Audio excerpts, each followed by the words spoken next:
Good morning, good afternoon, good evening, जब भी आप क्लासेस को देख रहे हैं तो चलिए लॉन्ग वाल का हम आपको चैप्टर पढ़ा रहे थे और बड़े ही मज़ेदार तरीके से हम कोशिश किए थे आपको समझाने का, बताने का, बड़ा ही सिंपल तरीके से बताए थे। और ये भी बताए थे क्या क्या इंपॉर्टेंट है और आपको पूरा चैप्टर में क्या क्या पढ़ने को मिलेगा, क्या आपके लिए बहुत ज़्यादा मैंडेटरी है। तो एक मिनट मैं डिस्प्ले ऑफ करता हूँ। जस्ट अ सेकंड में ओपन कर लेता हूँ फाइल को। और लॉन्ग वाल वाला जो पीडीएफ बना के रखा था मैंने। ओके, चलिए, ठीक, ठीक, okay, okay. Just a second, अभी डिस्प्ले कैप्चर ऑफ। हाँ, डिस्प्ले कैप्चर ऑन हो गया होगा और अ, सब सही है, ठीक। चलिए, तो प्रीवियस क्लास में हम लॉन्गवाल के बारे में आपको पढ़ा रहे थे। लॉन्गवाल में बहुत सारा चीज़ आप पढ़ चुके थे, पूरा ऊपर तक पढ़ चुके थे। Longwall and other method of mining, ये चैप्टर हम आपको पढ़ा रहे थे, जो कि चैप्टर नंबर 13 है, वॉल्यूम 1 का। और इस चैप्टर में आप बहुत कुछ सीख चुके थे, बहुत कुछ आपको सीखना बाकी था। जैसे लॉन्गवाल एडवांसिंग क्या होता है, रिट्रेटिंग क्या होता है, कौन कौन सा मेथड है, इसका नाम हम आपको पढ़ाए थे सबसे पहले, रूबरू करवाए थे कि आगे वाले टाइम में को पढ़ाएंगे। लॉन्गवाल फेस का लंबाई पूछे थे 60 से 200 मीटर, याद रखिएगा। कुछ इंपॉर्टेंट पॉइंट हम आपको यहाँ पे एक बार फिर से रिकैप करा दे रहे हैं। बैकवाल माइनिंग क्या होता है, लॉन्गवाल एडवांसिंग मेथड को ही पैकवाल माइनिंग कहते हैं, क्योंकि पीछे का मटेरियल आपको पैक करना पड़ता है, एक दीवार जैसा बनाना पड़ता है, इसी को कहते हैं पैकवाल माइनिंग।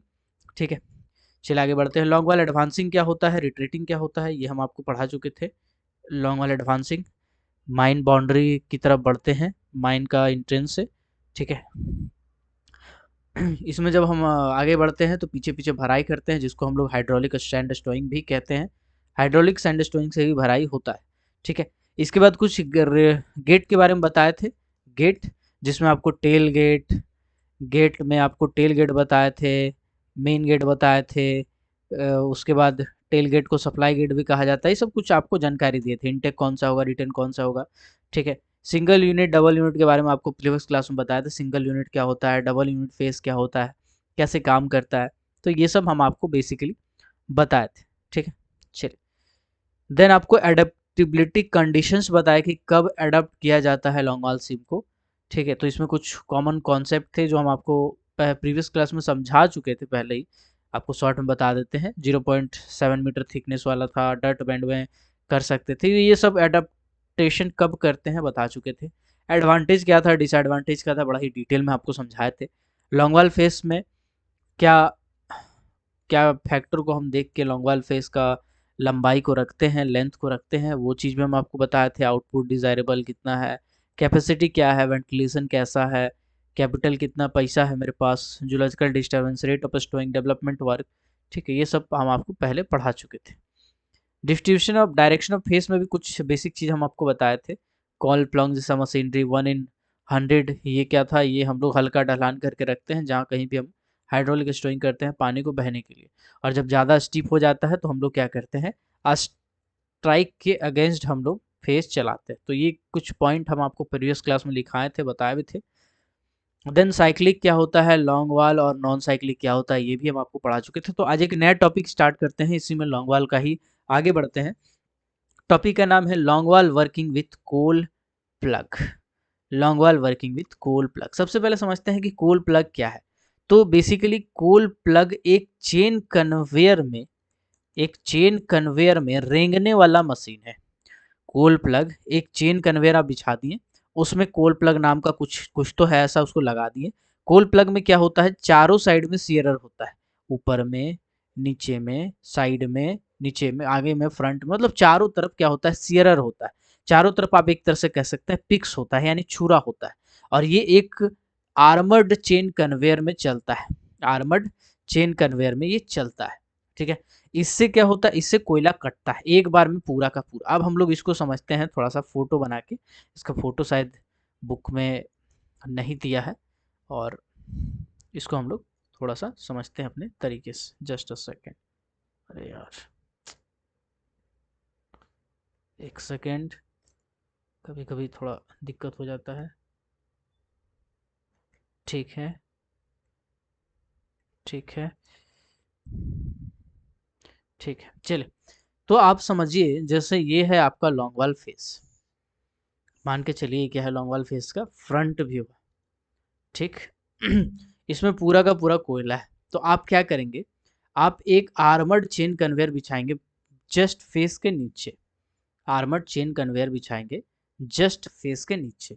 इसके बाद इस आर्मर्ड चेन कन्वेयर में एक प्लंग होता है, प्लंग मतलब कुछ ऐसा एक होता है जो पूरा का पूरा कोल का जो स्लाइस है उसको एक बार में पूरा काटता है। जैसे मान के चलिए, पूरा का मतलब मान के चलिए जो हाइट है हमारा लॉन्गवाल फेस का वो 3 मीटर है, तो ऐसा नहीं करेगा कि पहले 1.5 मीटर तक काट लिया, 1 मीटर काटा, फिर ऊपर बढ़ के 1 मीटर काटा, फिर ऊपर बढ़ के 1 मीटर काटा, ऐसा नहीं करेगा।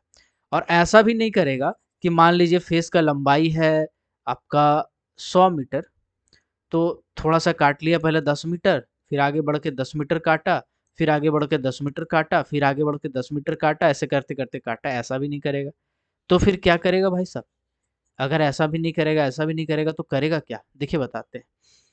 एक बार रेंगेगा यहाँ से वहां तक, और एक बार में पूरा एक कोयला का स्लाइस काट लेगा। कोयला का स्लाइस का जो थिकनेस होगा वो 100 mm से अबाउट 300 mm के आसपास होगा। 100 mm say about 300 mm, ji data में देख लेता हूँ, 200 mm लिखा हुआ है, 200 के आसपास होगा 100 mm। तो भैया 10 mm बराबर होता है 1 सेंटीमीटर, तो 100 mm बराबर हो जाएगा आपका 10 सेंटीमीटर।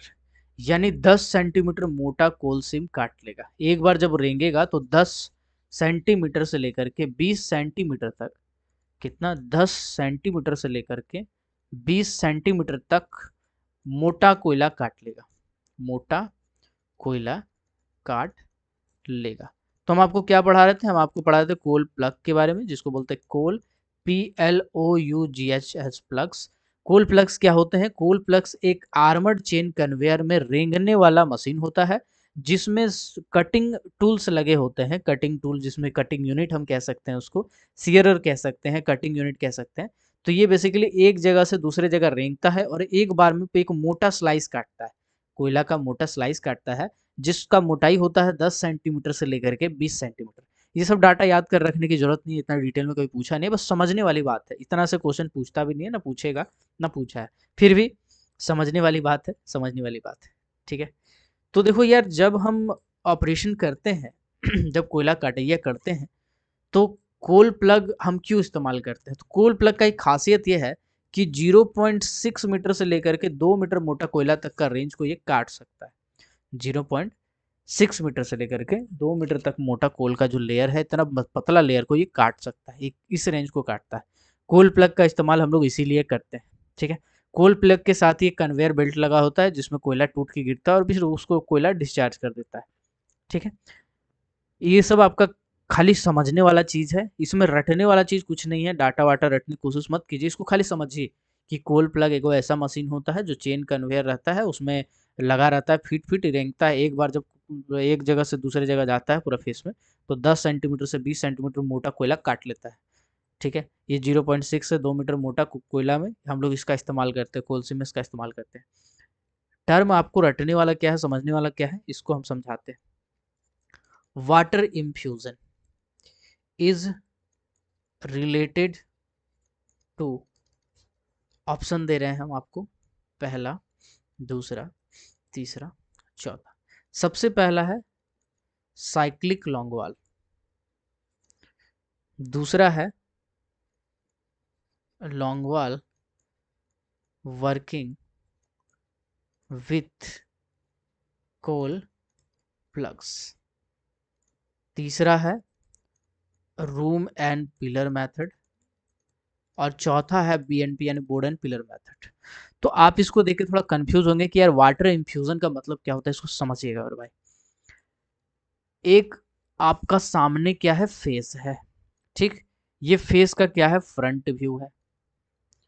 और फेस का अगर हम टॉप व्यू देखेंगे तो कुछ इतना इतना मोटा मान के चलिए फेस है, पीछे तो और भी है लेकिन इतना मोटा फेस है। तो हम क्या करेंगे, हम इस फेस में कुछ कुछ दूरी पे होल कर देंगे, कुछ कुछ दूरी पे फेस में क्या कर देंगे, होल कर देंगे। हम भले कोयला कटिंग मशीन से काट रहे हैं, लॉन्गवाल प्लग से काट रहे हैं, लेकिन फिर भी हम लोग कुछ कुछ दूरी पे कोयला में होल कर देंगे। ठीक है, ये जो दूरी होगा वो कितना होगा, जनरली 3 से 6 मीटर, 3 से 6 मीटर दूर होगा, दूरी होगा, 3 से 6 मीटर दूरी होगा। और ये जो कोल प्लग में हम ये जो होल किए हैं, ये होल जो किए हैं, ये होल हम करेंगे 45 डिग्री एंगल पे, 45 डिग्री एंगल पे करेंगे और होल का जो डेप्थ होगा वो होगा 1.2 से लेकर के 1.5 मीटर। अगेन मैं कह रहा हूँ ये याद करने वाली बात नहीं, समझने वाली बात है। वाटर इन्फ्यूजन आप समझ लीजिएगा तो आपका काम हो जाएगा। वाटर इन्फ्यूजन के बारे में हम आपको बता रहे थे कि जब कभी भी आप कोल कटिंग मशीन को लगाते हैं, ठीक है, लॉन्ग वाल में कोल प्लग को लगाते हैं, सीयरर को लगाते हैं, तो आप क्या करते हैं, पहले फेस में ड्रिलिंग करते हैं। ड्रिलिंग करने के बाद ड्रिलिंग का डेप्थ होता है 1.5 से 2 मीटर, 1.2 से 1.5 मीटर। और इस होल में आप हाई प्रेशर से पानी भेजते हैं। किससे भेजते हैं? हाई प्रेशर से। ये जो होल के हैं 45 डिग्री में, इसमें आप पानी फेंकते हैं। हाई प्रेशर मतलब 6 से 10 केजी पर सेंटीमीटर स्क्वायर होगा, ठीक है। इस प्रेशर से आप क्या करते हैं, पानी भेजते हैं, ठीक है। तो हाई प्रेशर से पानी भेजने से होगा क्या, सबसे पहले जब पानी अंदर घुसेगा तो कोयला होता है लेयर लेयर लेयर लेयर के रूप में। तो पानी जब अंदर घुसेगा तो इसका लेयर अलग होने में थोड़ा सा आसान हो जाएगा, ढीला होते जाएगा, इसका लेयर जो है वो ढीला हो जाएगा। तो पहले तो मेरा ये है, कोयला काटने जाएंगे तो बहुत आसानी से कटेगा। और दूसरा जो एक मेजर एडवांटेज है वो ये है, डस्ट कंट्रोल करेगा। डस्ट कंट्रोल करेगा यानी गर्दा नहीं उड़ेगा। जो गर्दा उड़ेगा उसको पनिया भिंजा लेगा अपने में, तो गर्दा नहीं उड़ेगा। तो हम आपको क्या बताया, वाटर इन्फ्यूज़न क्या होता है। वाटर इन्फ्यूज़न लॉन्गवाल में हम क्या करते हैं, लॉन्गवाल जब हम काम कर रहे होते हैं कोई भी कटिंग मशीन से, ठीक है, चाहे कोल प्लग है चाहे सीयरर है, तो हम लोग लॉन्गवाल फेस में बहुत छोटा छोटा छेदा कर देते हैं कुछ कुछ दूरी पे। छेदा का हाइट होता है, लेंथ होता है 1.2 से 1.5 मीटर। और 45 डिग्री पे हम छेदा करते हैं 3 से 6 मीटर दूरी पे। और उसमें पानी भेजते हैं हाई प्रेशर से 6 से 10 केजी पर सेंटीमीटर स्क्वायर से, जिसके कारण उसका जो स्टार्टर है वो लूज हो जाता है। और फिर कोयला काटते हैं तो फटाफट कोयला कटता है, गिरता है। तो इसको बोलते हैं water infusion. Water infusion. Water infusion में हम होल का डेप्थ क्या बताएं, लिखते जाइए इसको, 1.2 मीटर से लेकर के 1.5 मीटर। एंगल क्या बताएं होल का, 45 डिग्री बताएं। होल का ड्यूरेशन हम क्या बताएं, दूरी क्या बताएं हम, ये बताएं 3 से लेकर के 6 मीटर के बीच में, ठीक है। तो ये वाटर इन्फ्यूज़न का एक कॉमन पैरामीटर्स है, ठीक है। देखो वाटर इन्फ्यूज़न से हम ये तो कर लिए डस्ट सेपरेशन वगैरह, ये तो ठीक है। यहाँ पे दो चार को टर्मोलॉजी है जिसको आपको समझना पड़ेगा। आप सुन के थोड़ा सा आपको लगेगा, penetrometer. What do you mean by penetrometer? Penetrometer होता क्या है, इसके बाद एक और आपको मिलेगा आगे, ठीक है। चलिए, पेनिट्रोमीटर बेसिकली क्या होता है, ये कोयला का प्लगबिलिटी बताता है। मतलब कितना कोयला कट सकता है, कितना कोयला काट सकता है, मतलब हार्डनेस के हिसाब से होता है कि एक बार अगर हम चलाएंगे तो कितना पतला कोयला कितना मोटा कोयला कट सकता है बहुत आसानी से। उसको देखने के लिए पेनेट्रोमीटर का इस्तेमाल किया जाता है, जो कि भारत में अभी सी बात है नहीं होता है, तो आपके लिए इम्पोर्टेंट नहीं है। लेकिन आप चाहें तो लिख सकते हैं पेनेट्रोमीटर, ठीक है। तो ये आपको मिल सकता है, जिसमें ब्रिटेन में एक एजेंसी है आईएसआई। आईएसआई का मतलब है इम्पैक्ट स्ट्रेंथ इंडेक्स। एजेंसी नहीं है, मतलब एक इंडेक्स है, इम्पैक्ट स्ट्रेंथ इंडेक्स। इसके हिसाब से ये सब नापा जाता है, ठीक है। प्रोटोटाइप का नाम हार्डनेस जो हम आपको बताए थे, ठीक है, प्रोटोटाइप का नाम नंबर, ये भी इसी से संबंधित है।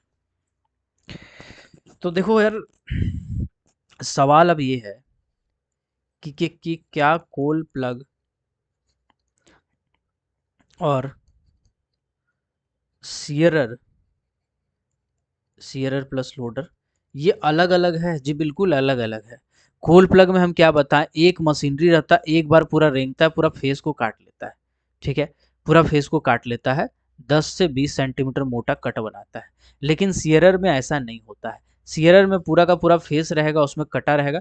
पहले नीचे रेंगेगा, नीचे रेंगने के बाद फिर ऊपर आएगा, ऊपर रेंगेगा, फिर थोड़ा ऊपर आएगा, ऊपर रेंगेगा, फिर थोड़ा ऊपर आएगा, ऊपर रेंगेगा। ऐसे काम करता है सीयर।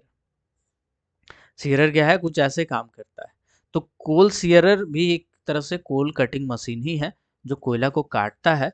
लेकिन इसका तरीका थोड़ा अलग यही है कि कट बाय कट जाता है, मतलब या तो नीचे से ऊपर जाएगा या ऊपर से नीचे जाएगा, ठीक है। तो सीयरर जो है वो लगभग, इसमें दो टाइप के ड्रम इस्तेमाल किए जाते हैं।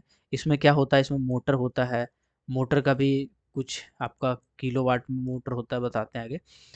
तो सीयरर में ड्रम लगा रहता है। ड्रम में दो टाइप के ड्रम होते हैं, एक होते हैं SERT, एक होते हैं DERT। इसका फुल फॉर्म पूछता है कभी कभी, तो याद रखिएगा। SERT का मतलब होता है सिंगल इंडेड रेंजिंग ड्रम।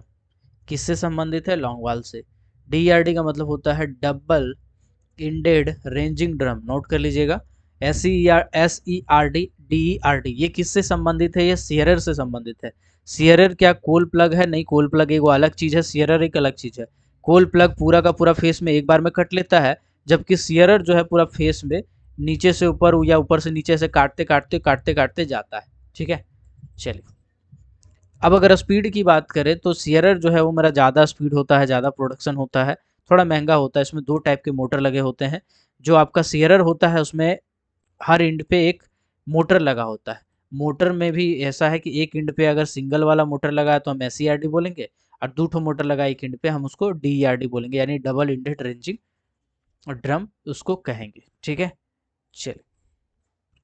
अभी हमने आपको बताया कि मोटर लगे होते हैं। ठीक है, मोटर लगे होते हैं, तो मोटर का भी कुछ डायमेंशन है, वो भी हम आपको बता देते हैं। मोटर का डायमेंशन जो है वो लगभग ऐसा है कि 225 किलोवाट से लेकर के 1000 किलोवाट कैपेसिटी का मोटर आता है। अलग अलग जो फेस का लंबाई है उसके हिसाब से हम अलग अलग लगाते हैं। सिंगल ड्रम वाला, डबल ड्रम वाला, दो टाइप का आता है। ठीक है, मतलब अगर हम बात करेंगे तो एक शिफ्ट में नहीं होगा, एक दिन में लगभग 1000 टन का प्रोडक्शन कर सकती है ये वाला। यानी कि कोल सीयरर का बात करें अगर, तो 1000 टन का प्रोडक्शन एक दिन में कर सकती है, तो इतना ज़्यादा फास्ट चलती है ये। ठीक है, बहुत सारा माइंस में इसको लगाया गया है। WCL में भी कुछ माइंस है, उसमें भी लगाया गया है। झांझरा में कुछ माइंस है, उस जगह पे लगाया गया जो ECL का एरिया में पड़ता है। ठीक है, पाथा खेड़ा कोल्हेरी WCL में पड़ता है, वहाँ पर भी double ended ranging drum longwall method से काम करता है। तो उतना डिटेल में याद करने की जरूरत नहीं, सबको खाली समझना है मेरे भाई। ये सबको खाली समझना है कि कोल प्लग क्या चीज़ है, कोल प्लग कोल सीयरर क्या चीज़ है, सिंगल इंडेड रेंजिंग ड्रम क्या है, डबल इंडेड रेंजिंग ड्रम का फॉर्मूला फुल फॉर्म क्या होता है। तो ये सब खाली समझने वाला चीज़, इसको रटने का जरूरत नहीं। आगे बढ़ते हैं। तो अब आते हैं हॉलेज एंड कंट्रोल यूनिट। तो सबसे पहले हम पढ़ते हैं कंट्रोल यूनिट के बारे में। हॉलेज के बारे में हम पहले बताते हैं आपको, बाद में बताते हैं। पहले हम लोग कंट्रोल यूनिट के बारे में समझते हैं। कंट्रोल यूनिट, कंट्रोल यूनिट क्या होता है? अगर आप लॉन्गवाल मशीनरी चला रहे हैं, ठीक है, तो लॉन्गवाल मशीनरी चलाने के लिए जिसमें आपका लोडर लगा है, प्लस आपका सीयरर लगा है, ठीक है, या फिर कोल प्लग लगा है, ठीक है, कोल प्लग लगा है, इसमें आपका लोडर इसमें भी लगा हुआ है, ट्रांसपोर्ट करने का सिस्टम लगा हुआ है, तो इसको चलाने के लिए ना एक कंट्रोल यूनिट लगाया जाता है जिसको हम लोग बोलते हैं मॉनिटर या फिर रिमोट। इसको कहते हैं मॉनिटर या फिर रिमोट। ये जो रिमोट है ये काम करता है किस पे? ये करता है रेडियो वेव पे काम करता है, रेडियो वेव पे या रेडियो कंट्रोल पे काम करता है। जैसे घर में आपका जो टीवी का रिमोट होता है ना, बिल्कुल ऐसा ही रिमोट होता है। मतलब उतना छोटा रिमोट नहीं है, ये तो बड़ा है, ATM जैसा दिखता है मशीन, है ना। रिमोट जो है इसका, मॉनिटर को बात करें, ATM जैसा दिखता है, लेकिन ये भी रेडियो वेव पे काम करता है। इसके लिए हमको कोई ज़रूरत नहीं कि हम तार से कनेक्शन करके रखें, हालाँकि सेफ्टी के लिए करके रखते हैं ताकि अगर कुछ सिचुएशन ऐसा हो तो हम लोग हैंडल कर सकते हैं। बट वो रेडियो वेव से भी काम कर सकता है। कितना डिस्टेंस से काम कर सकता है, ये एक इंपॉर्टेंट क्वेश्चन है। 10 मीटर, याद रखिएगा। अगर आपसे पूछेगा क्वेश्चन, रेडियो वेव रिमोट कितना डिस्टेंस तक काम करती है, इन केस ऑफ लॉन्गवाल की मैं बात कर रहा हूँ, बाकी का मुझे आइडिया नहीं है। तो इसका हो जाएगा 10 मीटर। 10 मीटर के डिस्टेंस से हम लोग ऑपरेट कर सकते हैं। जो उसका कंट्रोलर है उसको, जो उसका मॉनिटर है उसको हम लोग 10 मीटर का डिस्टेंस से हैंडल कर सकते हैं। ठीक है, चलिए। तो ये सब कुछ कॉमन सा चीज़ें हैं समझने वाली, कोई बहुत डरावना चीज़ नहीं है। आज बहुत कम ही रहेगा टॉपिक, क्योंकि अगला क्लास में हम हो सकता है रूमेन पिलर मेथड को बताएंगे। अभी थोड़ा सा बाकी हल्का हल्का चीज़ को क्लियर कर रहे हैं। अभी एक टर्म है जो हम पहले आपको पढ़ा चुके हैं, लॉन्गवाल रिट्रीटिंग विथ स्टैंड स्टोइंग। तो हमने आपको पहले ही बताया था कि लॉन्ग वॉल रिट्रीटिंग जब हम करते हैं तो पीछे का रूप कुछ भी हो जाए हमको कोई मतलब नहीं है। लेकिन कुछ ऐसे सिचुएशंस होते हैं जब डीजीएमएस या गवर्नमेंट आपको परमिशन नहीं देता है कि आप लॉन्ग वॉल रिट्रीटिंग कीजिए, लेकिन आपका पद्धति वही है, आप वही करना चाहते हैं लॉन्ग वॉल रिट्रीटिंग मेथड, तो लॉन्ग वॉल रिट्रीटिंग में भी आप स्टैंड स्टोइंग कर सकते हैं। यहाँ पे हम डायरेक्ट स्टोइंग का इस्तेमाल नहीं किए बल्कि स्टैंड स्टोइंग का इस्तेमाल किए। स्टैंड स्टोइंग में बेसिकली होता क्या है, कन्वेयर बेल्ट लगा होता है, ठीक है, कन्वेयर बेल्ट लगा होता है और इस कन्वेयर बेल्ट से हेवी प्रेशर से जाता है, इसमें मटेरियल हम रखे हुए हैं स्टेमिंग मटेरियल, और हेवी प्रेशर से जाएगा और जहाँ डंप करना है डायरेक्टली जाके वहाँ गिर जाएगा और वो एरिया पर्टिकुलर धीरे धीरे धीरे धीरे धीरे धीरे भरता रहेगा। तो ये जो कन्वेयर है ये एक पर्टिकुलर जगह पे स्टैंड है, यानी इसको हम फिक्स कर दिए हैं, लेकिन कन्वेयर पूरा हाई स्पीड से जा रहा है। तो कन्वेयर जाते जाते उस कन्वेयर से जो मलबा होता है वो मलबा फेंकाता है। देखिए जब कभी भी स्टोइंग चैप्टर आप पढ़ेंगे, आपको अगर पढ़े होंगे तो बहुत अच्छी बात है, नहीं पढ़े तो हम आपको एक आइडिया दे देते हैं। वहाँ पे आप 2-3 शब्द सुनेंगे। एक आप सुनेंगे न्यूमैटिक स्टोइंग, एक आप सुनेंगे मैकेनिकल स्टोइंग, एक आप सुनेंगे हाइड्रोलिक स्टोइंग, ठीक है, एक आप सुनेंगे शायद मैकेनिकल न्यूमैटिक बेल्ट वाला स्टोइंग, ठीक है। तो ये सब आप सुनेंगे बेसिकली। इसमें बेल्ट वाला जो स्टोइंग है वो उसी को हम लोग स्टैंड स्टोइंग भी कहते हैं। ये स्टैंड वाकई स्टोइंग आएंगे तो हमको एकदम डाटा भी स्पष्ट दिमाग में नहीं आ रहा है, ठीक है।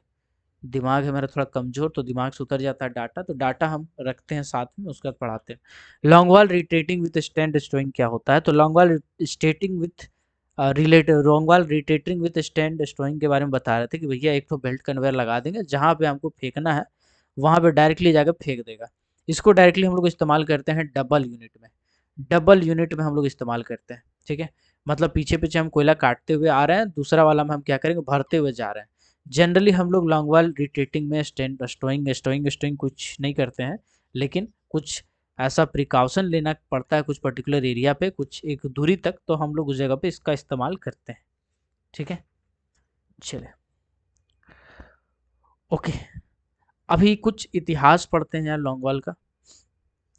लॉन्ग वॉल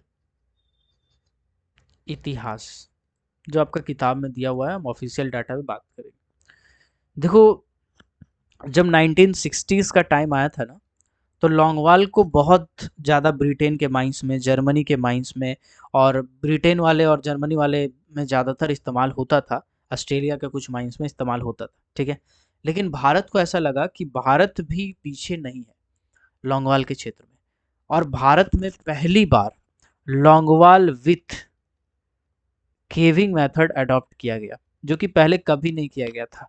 अंग्रेज लोग, आपका लॉन्ग वॉल का एक घिसा पिटा पद्धति था लॉन्ग वॉल वाला, लॉन्ग वॉल विथ एडवांसिंग, है ना, जिसमें पैकवाल करते थे, वही वाला पद्धति का इस्तेमाल किए जा रहा था। जर्मनी था उस टाइम जो बहुत आगे था माइनिंग में, ठीक है। इसके बाद ब्रिटेन था जो काफ़ी आगे था, और आपका ऑस्ट्रेलिया था जो कि ये काफ़ी आगे था। ये तीनों जो है माइनिंग के क्षेत्र में 1960s का मैं बात कर रहा हूँ, आज तो भारत बहुत आगे है, तो 1960s की मैं बात कर रहा हूँ। जर्मनी, ब्रिटेन, ऑस्ट्रेलिया ये सब काफ़ी ज़्यादा डेवलप्ड कंट्री थे। भारत उस टाइम 1960 में नया नया आज़ाद हुआ था, तो इसको थोड़ा सा संभलने में टाइम लग रहा था, लेकिन फिर भी भारत के पास बहुत ज़्यादा कलेजा था। तो भारत में बहुत सारे एक्सपेरिमेंट किया गया लॉन्ग वॉल माइंस को लेके, और जितने भी एक्सपेरिमेंट थे वो नॉन एरिया में किया गया था, जाना पहचाना एरिया। मैं नाम बताऊंगा तो आप बोलेगा अरे ये तो मेरे घर तरफ पड़ता है। रानीगंज कोलफील्ड में किया गया था, धनबाद कोलफील्ड में किया गया था जो कि बिहार का उस टाइम का हिस्सा हुआ करता था, ठीक है। परबेलिया जो कि रानीगंज में पड़ता है, रानीपुर जो कि रानीगंज कोलफील्ड में पड़ता है, डब्ल्यूसीएल का Wardha colliery, Sudam T colliery, ये सब कोलियरी का नाम बहुत सुने होंगे आप। गिद्दी कोलियरी है, कहीं ना कहीं आप सुने ही होंगे। जीतपुर कोलियरी, चास नाला कोलियरी जहाँ डूब गया था पानी आके।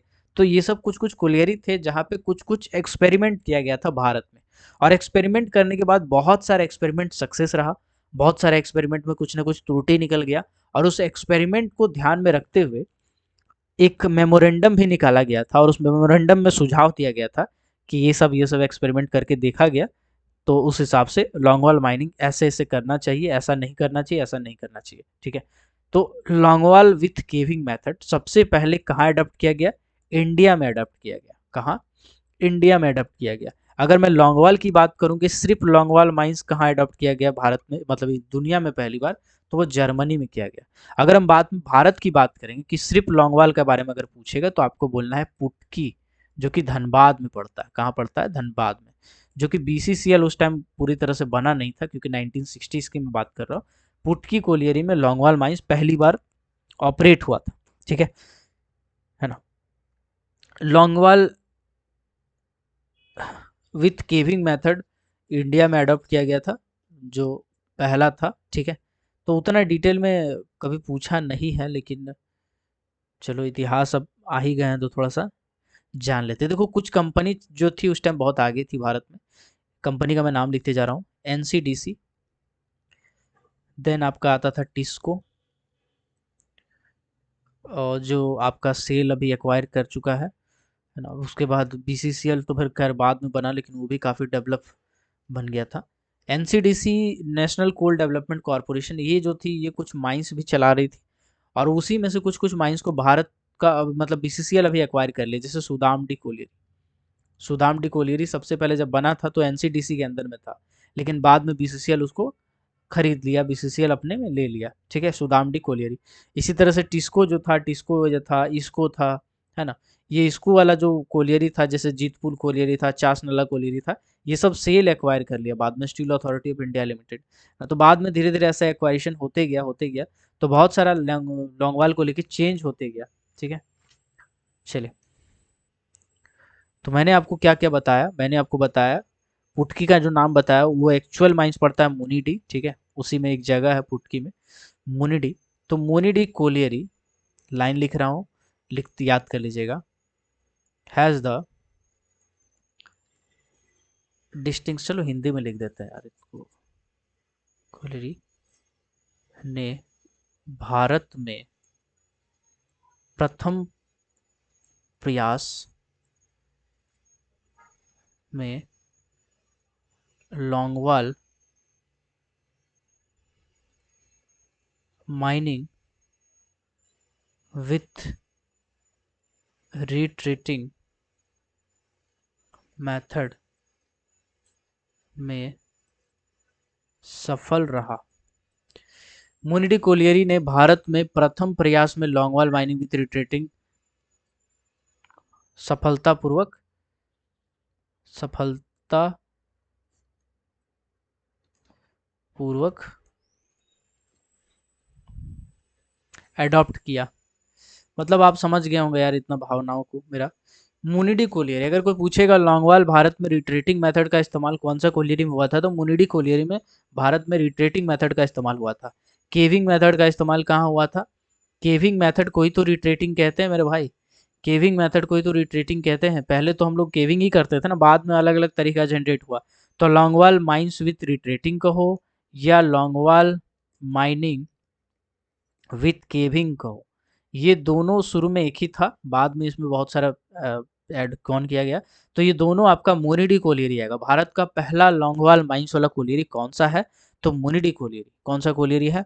मुनिडी कोलियरी। सफलतापूर्वक परीक्षण भी किया और सफल रहा मुनिडी कोलियरी। तो कभी पूछा जाएगा तो बताइएगा लॉन्गवाल माइंस कहाँ शुरू हुआ था, तो बोलेगा मुनिडी कोलियरी। इसके बाद बहुत सारा एक्सपेरिमेंट किया गया अलग अलग जगह पे, भारत का रानीगंज कोलफील्ड में, परवरिया कोलफील्ड में, रानीपुर कोलफील्ड में जो बंगाल का हिस्सा पड़ता है, और काफ़ी ज़्यादा डेवलपमेंट हुआ था लॉन्गवाल में। तो पूरा हिस्ट्री दिया हुआ है, पूरा डिटेल में आप चाहे पढ़ सकते हैं, लेकिन उतना डाटा पढ़ के कोई मतलब नहीं बनता यार कि 1985 में ये हुआ, 86 में हुआ, 83 में हुआ, आपका ये माइंस में ऐसे हुआ, वो माइंस में ऐसा हुआ ना। मेन चीज़ याद रखो ना, मेन चीज़ है मुरली कोली। ठीक है, इसके बाद लगातार एक्सपेरिमेंट होता रहा। डब्ल्यूसीएल में एक्सपेरिमेंट हुआ, बहुत अलग अलग कोलियर में एक्सपेरिमेंट हुआ, और बहुत सारा डाटा को देखा गया। और डाटा को देखने के बाद 15 साल का तजुर्बा को, 15 से 20 साल का तजुर्बा को, सॉरी यहाँ एग्जैक्ट एज नहीं लिखा है, 15 से 20 साल का तजुर्बा को एक मापदंड का नाम दिया गया। ठीक है, एक मापदंड का नाम दिया गया। उस मापदंड का नाम था, मिनट यार, जस्ट अ सेकेंड, सॉरी क्यों नहीं लिखा रहा, हाँ, national seminar on mechanised longwall working,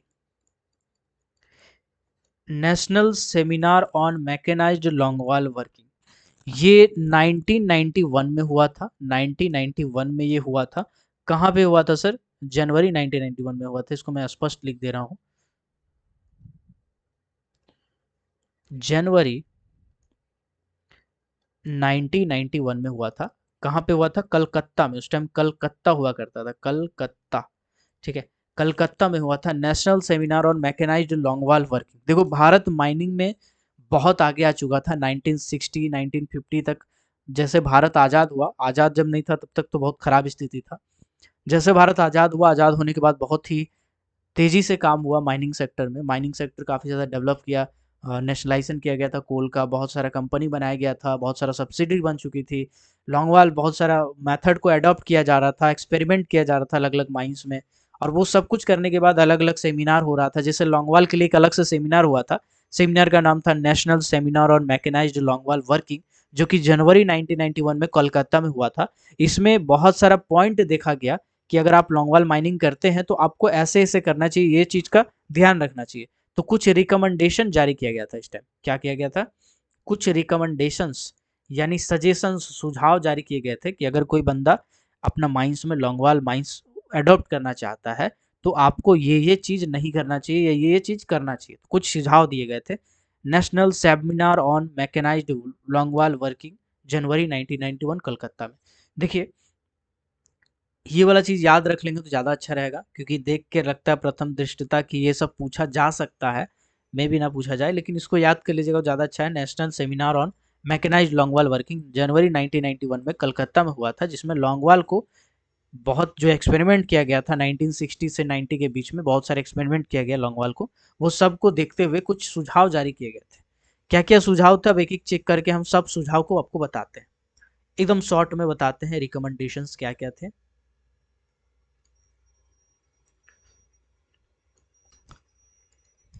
सबसे पहले बोला गया कि यार लॉन्गवाल माइनिंग करना है ना, तो ऐसे नहीं कि ज़मीन खरीदें या शुरू हो गए माइनिंग करना, नहीं ऐसे मत करो। आप क्या करो, पहले जियो माइनिंग इन्फॉर्मेशन को जमा कर लो।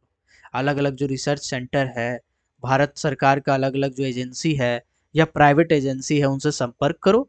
और संपर्क करने के बाद उसका जियो माइनिंग इन्फॉर्मेशन को पूरे अच्छे से देख लो, ताकि आपका आज पता रहे कि आज माइनिंग कर रहे तो कोयला निकल रहा है, 10 साल बाद का पता रहे, 20 साल बाद का पता रहे कितना कोयला है, नहीं है, स्टॉक कितना है, कौन सा क्वालिटी का है, डर्ट बैंड कहाँ कहाँ पाया जाता है।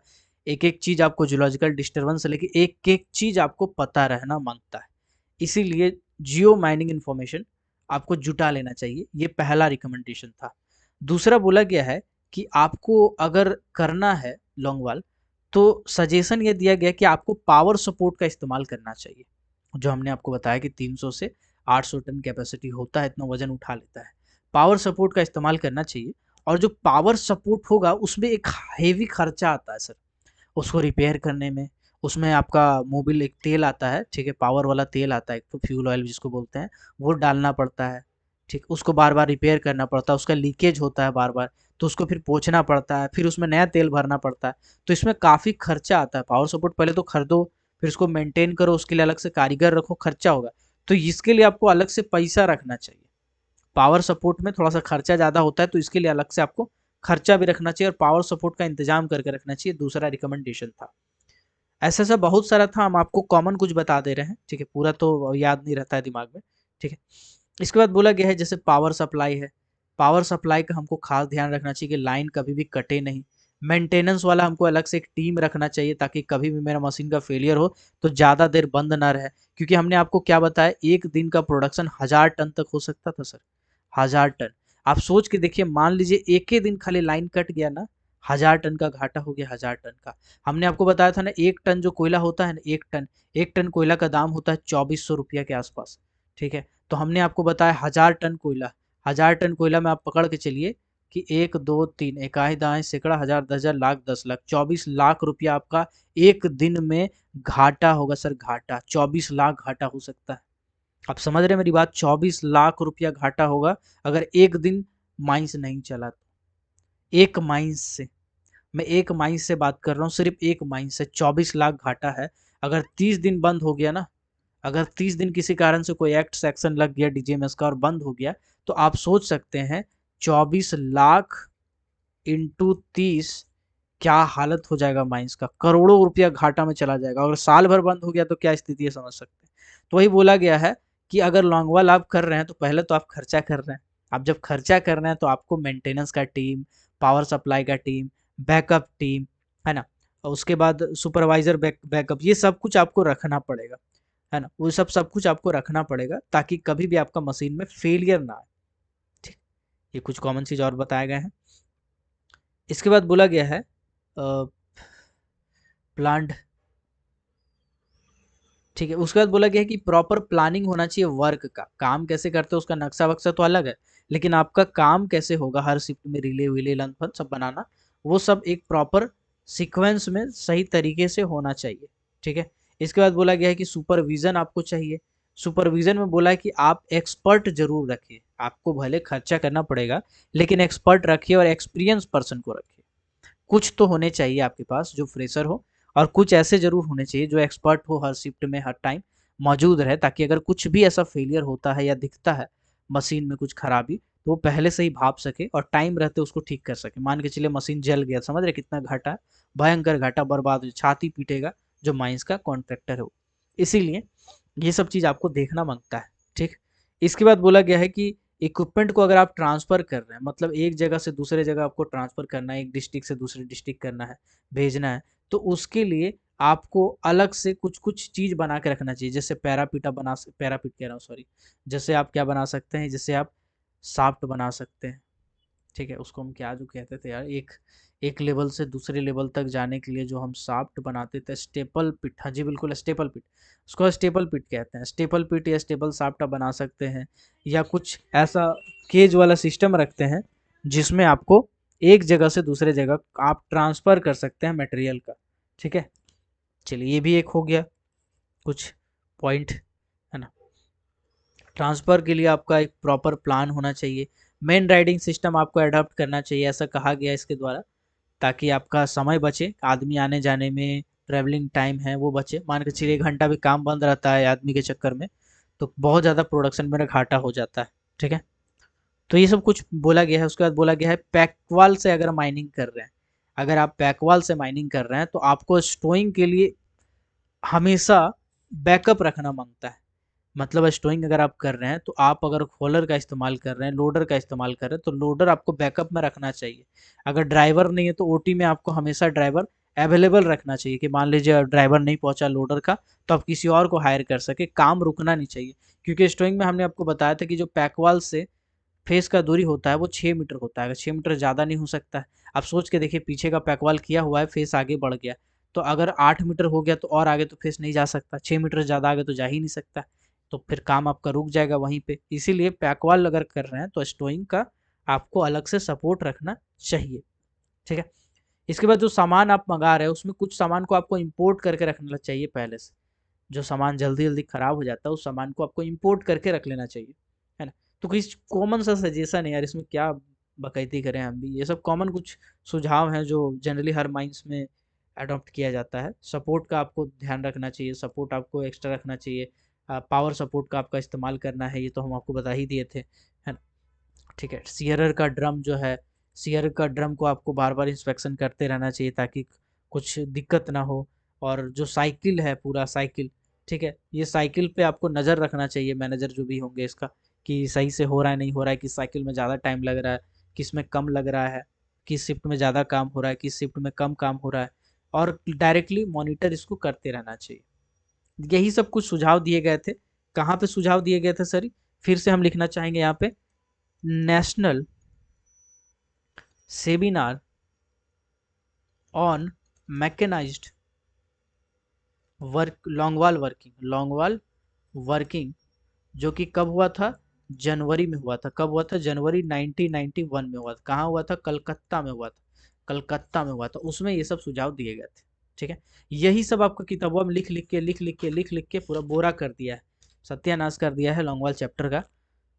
तो आपको क्या पढ़ना है आपको पता है, आपको मैंने बताया, लेआउट से हमेशा बच के रहिए, लेआउट को खाली समझने का कोशिश कीजिए। अगर अलग अलग चीज़ के बारे में दिया है तो उसको समझने की कोशिश कीजिए, जो आपका काम का है उसको रटने की कोशिश कीजिए। जैसे ये सब लेआउट के बारे में बताया था। खैर ये देखिए हम पढ़ा चुके हैं, कोल प्लंग ये सब पढ़ा चुके हैं, कटिंग यूनिट, मोटर वोटर ये सब आपका हो गया है। इसके बाद मोटर यूनिट ये सब पढ़ा दिए हैं। रोटेटिंग विद सैंड स्टोइंग ये भी बता दिए हैं। वो ये जो हिस्ट्री हम आपको बता रहे थे इंडिया में, ये सब बता चुके हैं। इसके बाद ठीक है, ये national seminar on mechanised longwall working ये भी बता चुके हैं, क्या क्या रिकमेंडेशन था ये भी बता चुके हैं, ये भी बता चुके हैं। टेबल ये भी क्लियर करा चुके हैं। चलिए अब अगला क्लास में ये चैप्टर खत्म हो जाएगा, रूम एंड पिलर माइनिंग, है ना। लॉन्गवाल थोड़ा सा हम समय इसलिए दिए क्योंकि लॉन्गवाल में लड़का लोग का डर भी है और कुछ चीज़ ऐसा है जिसको समझने के लिए थोड़ा समय का ज़रूरत तो पड़ता ही है, ताकि आप एक दो बार देख सकें। अगला क्लास में लॉन्गवाल का चैप्टर आपको पूरी तरह से समाप्त हो जाना चाहिए, ज़्यादा नहीं है। अभी रूम एंड पिलर मेथड बचा है और हॉरिजॉन माइनिंग बचा है बस, बाकी तो उसमें भी लेआउट ही है, तो ज़्यादा उसमें समय नहीं लगेगा। कोशिश यही करेंगे अगला क्लास में ख़त्म करके कुछ नया चैप्टर भी शुरू कर दें, नहीं तो अगला क्लास में तो पूरा ख़त्म हो ही जाएगा। ठीक है, चलिए ओके। देखो यार हम पहले ही बहुत सारा चीज़ पढ़ा चुके हैं तो उसको रिवीजन करते रहिएगा। और जो यूपीपीएससी की तैयारी कर रहे हैं उनको बेस्ट ऑफ लक। उनका एग्ज़ाम शायद सुनने में आ रहा है कि 16 तारीख या 18 तारीख को दिसंबर में उसका परीक्षा है। ठीक है, तो अपना तैयारी लगातार रखिएगा, रिवीजन करते रहिएगा, बार बार क्लास को देखते रहिएगा, क्वेश्चन बनाते रहिएगा। क्वेश्चन बैंक अगर आपके पास है तो बेहतर है, ऑब्जेक्टिव क्वेश्चन बनाते रहिएगा कोई कोई किताब से, उससे आइडिया मिलेगा। और तैयारी करते रहिएगा, बार बार रिकैप करते रहिएगा, रिकैप करना बहुत ज़रूरी है। ठीक है, जितना आप पढ़ते जा रहे हैं उससे ज़्यादा इंपॉर्टेंट है आप कितना याद रख पा रहे हैं, क्योंकि पढ़ा तो रहे हैं वो तो आप देख ही रहे होंगे, लगातार क्लास ले रहे हैं और बहुत सारा वीडियो लेक्चर भी डाला हुआ है, लेकिन आप कितना तैयारी कर पा रहे हैं ये आपके लिए इम्पोर्टेंट है। तो करते रहिएगा तैयारी, ठीक है, यूपीपीएससी वाला, है ना। और वॉल्यूम 2, वॉल्यूम 1 भी हो जाएगा पूरा। वॉल्यूम 3 में कुछ चुनिंदा चैप्टर हैं जो आपको पढ़ना है, बाकी फिजिक्स का चैप्टर सब दिया है, आप चाहें तो खोल के देख सकते हैं। बाकी मशीनरी वाला है तो मशीनरी आपका नहीं है, आपका डिप्लोमा इन माइनिंग है, डिप्लोमा इन माइन मशीनरी नहीं है, ठीक है। तो इसके लिए कुछ चुनिंदा चैप्टर है वो आपका हो जाएगा, डोंट वरी। देन आपका जूलॉजी तो हम पढ़ा चुके हैं, पूरा ख़त्म कर दिए थे जूलॉजी, मेरे को याद है। लेजिस्लेशन वाला पूरा पोर्शन हम ख़त्म कर चुके हैं। वॉल्यूम 1 में आपका एक दो चैप्टर जो बचा है वो हो जाएगा, एकदम डोंट वरी रहिएगा, ठीक है। तो ऑलमोस्ट पोर्शन हम ख़त्म कर चुके हैं, तो आपको एकदम टेंशन नहीं ला, बस रिवीजन करते रहिए। ऐसा नहीं कि पढ़ लिए लेकिन गुड़ गोबर हो गया, सब पूरा रिवीजन कीजिए, बार बार पढ़िए, अपना चैप्टर को पढ़िए, किताब को पढ़िए, नोट्स पढ़िए, जो पढ़ सकते हैं पढ़िए, ठीक है। या आप कोई भी ऑब्जेक्टिव सॉल्व करते रहिए, बार बार प्रैक्टिस अभी करते रहिए, क्योंकि आपके पास समय है, आपके पास अभी प्रैक्टिस करने का वाला समय है, आपके पास अभी नया नया चैप्टर को पूरा डिटेल में पढ़ने का समय नहीं है। प्रैक्टिस जरूर कीजिएगा। आई होप मेरी बातों को आप समझ रहे होंगे। मिलते हैं किसी और क्लास में किसी और टॉपिक के साथ, तब तक के लिए keep watching, keep supporting, till then Jai Hind.